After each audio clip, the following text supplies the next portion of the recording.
Comment vous avez vécu ces 3 dernières années? Dur, très dur, avec beaucoup d'attentes, beaucoup de questions. Et vous espérez des réponses? Ouais. J'espère beaucoup de réponses, ouais. Même si je sais que je les aurai pas tous, mais Qu'est-ce que vous éprouvez aujourd'hui envers votre ancienne compagne? de la haine, de la rancœur, tout. Je pensais pas qu'elle puisse mentir autant que ça, en fait, à autant de monde, en fait. Même aux policiers, aux journalistes, à tout le monde, en fait. Cacher un truc comme ça, c'est vraiment, vraiment grave, quoi. Ouais, déjà, ça va être dur de lui parler, moi-même. Sinon, je vais lui demander le pourquoi elle a fait ça, en fait.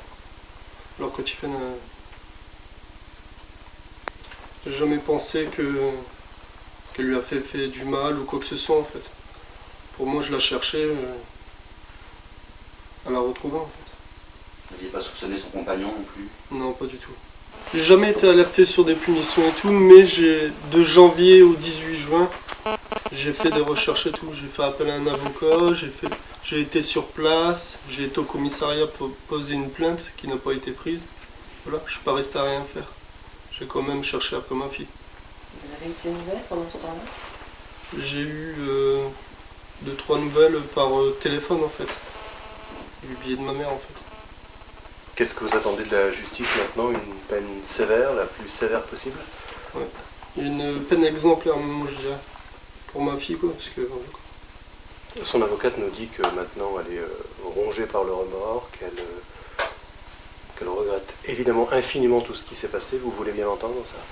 Non, pas du tout. Avec tous les mensonges qu'elle a déjà dit, je pense pas que c'est vraiment sincère. Vous ne croyez pas à sa Non, sincérité pas du quand Non, pas du tout. Comment vous vous sentez aujourd'hui?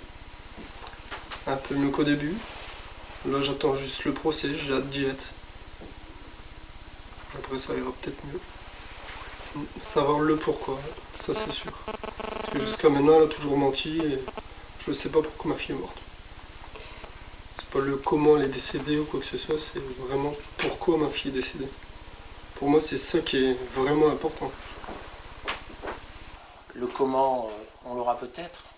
On en a une idée. Hein. Elle n'est pas morte par accident ni par hasard. Le pourquoi, c'est beaucoup plus difficile et c'est ce qu'attend François Taton de cette audience essentiellement. Il attend que la justice passe, bien évidemment, que l'on parle de la mémoire de sa fille, que l'on entende ce qu'il a à dire lui aussi sur sa fille. On ne peut pas croire à la correction qui tourne mal, à la lecture du dossier. On meurt pas d'une douche froide. On meurt d'une maltraitance lourde, longue, avérée.